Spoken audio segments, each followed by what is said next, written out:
Behind the lights, Jamie Dornan's journey from screen star to family man. It was a bright morning in Los Angeles. Lights streamed through the beige curtains and onto the piano in the living room. Jamie Dornan sat there, a cup of coffee in one hand and the other gently stroked the keyboard without actually playing any tune. The only sound in the house was the giggles of his 3 little girls coming from the backyard. "Daddy, look!" The voice of his eldest daughter, Dulcie, rang out. She held up a paper crown, covered in glitter. Jamie smiled, put down his cup, and stepped outside. The grass was wet with dew, and the sunlight shone on his face, highlighting the smile the directors call the smile of a man who has walked through many shadows. He knelt down beside his children. "So what kingdom is the princess going to rule today?" "The kingdom of Dornan," she answered loudly. Amelia, his wife, stepped onto the porch, a cup of tea in her hand.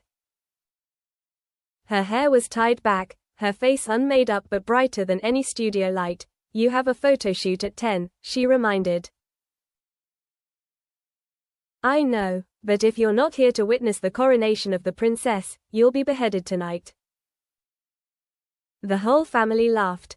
A few hours later, Jamie was in the Vogue men's studio. He was wearing a white shirt, his hair slicked back, his eyes half distant, half hazy.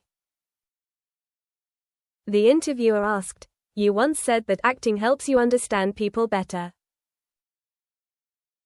What about being a father and a husband?" Jamie thought for a moment. He wasn't the type to talk much. But today, he felt the need to say something real. "Actually," he said slowly, "being a husband and a father is the best role I've ever played in my life. There's no script, no director, and if I make a mistake, no one calls, cut. But that's what makes it the most real." The reporter smiled, but Jamie knew the spotlight on him was only a small part of his life.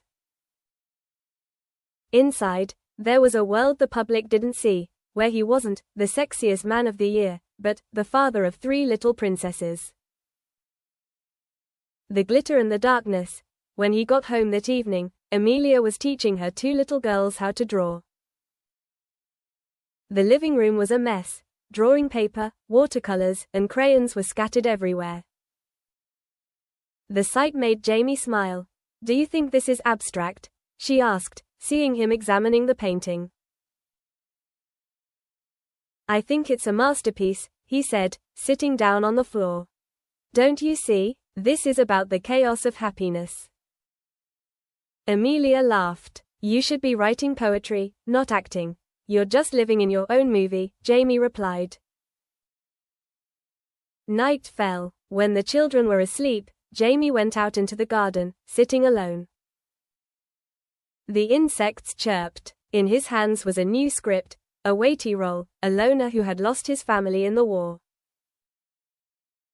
The director had said it would be his big break. But when he reached page 30, Jamie stopped. He saw an image in his head, Amelia holding her baby in the small kitchen in London in the early years of their marriage. He was still struggling between fame and responsibility, between Hollywood and a simple home. He had feared that fatherhood would take away his freedom. But in fact, it had saved him from himself. The next day, he arrived on set. The lights, the camera, the props, everything was perfect. But when the director shouted, "Action," Jamie realized he was acting with a different emotion. No longer a technical, no longer a movie star, but a man who carried his longing for his family in every look. When the scene ended, the director was silent for a moment, then applauded. "It feels so good. It feels so good." Jamie just smiled.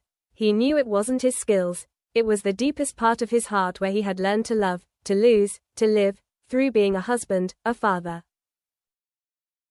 Days without cameras, the family returned to Ireland, his homeland. The small house was by the sea, the wind carried the smell of salt and the sound of waves. No paparazzi, no photo shoots, just the sky and laughter. Daddy, why is the sea salty? Asked the little girl. Because it cries a lot, Jamie joked. Why does it cry? Because it misses those who left. Amelia looked at him, smiling.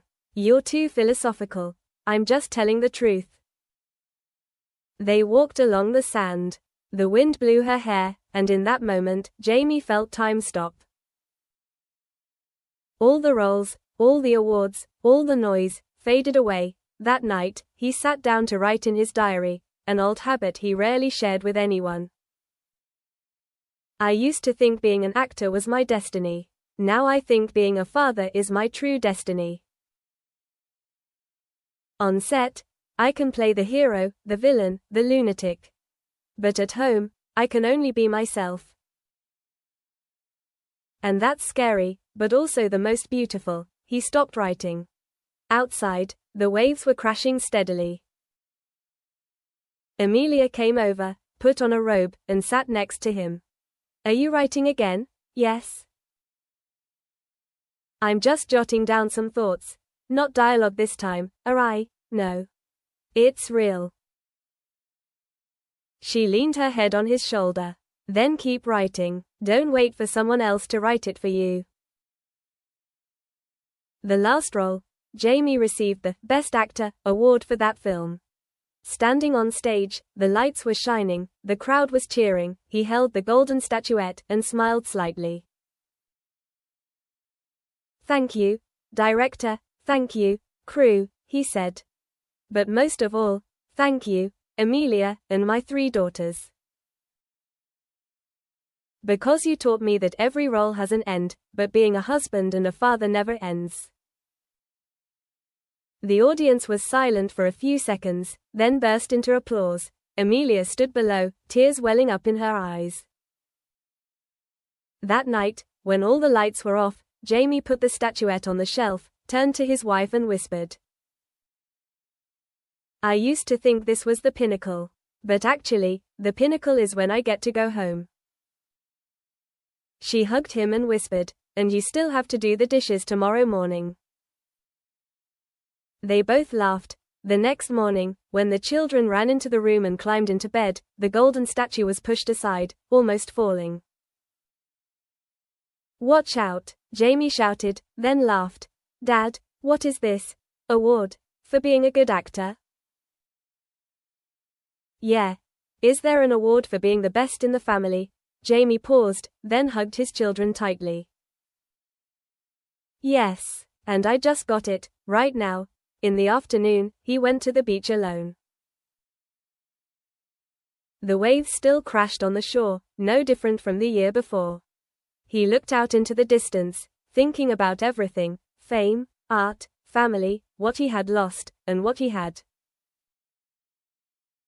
In his diary, he added one last line, I used to think life was a long movie. But now, I understand, the best scenes are when the camera is off.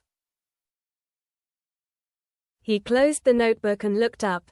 The afternoon sky was a rosy pink, and the laughter of the 3 daughters echoed from afar. Jamie smiled and whispered, the best role is being a husband and a father.